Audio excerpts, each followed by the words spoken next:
Hey everyone, you are in the right place because today I'm gonna show you how to create another profile not showing in Facebook.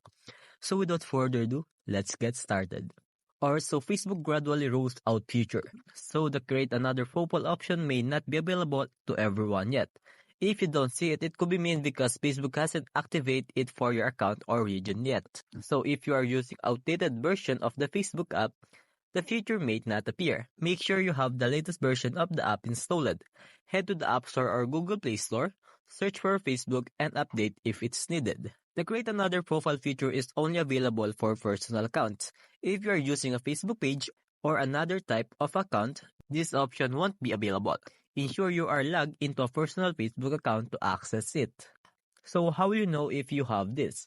Launch the Facebook app and make sure you are logged into your account. Just tap on these three dots, scroll down and look for create another profile in the menu. Facebook will prompt you to enter the details for your new profile. You can add name, profile picture, and other details. And that's it. Create another profile option isn't available. It might be due to the reason I explained earlier. But if you have access to it, now you know how to set up. Thanks for watching and take care.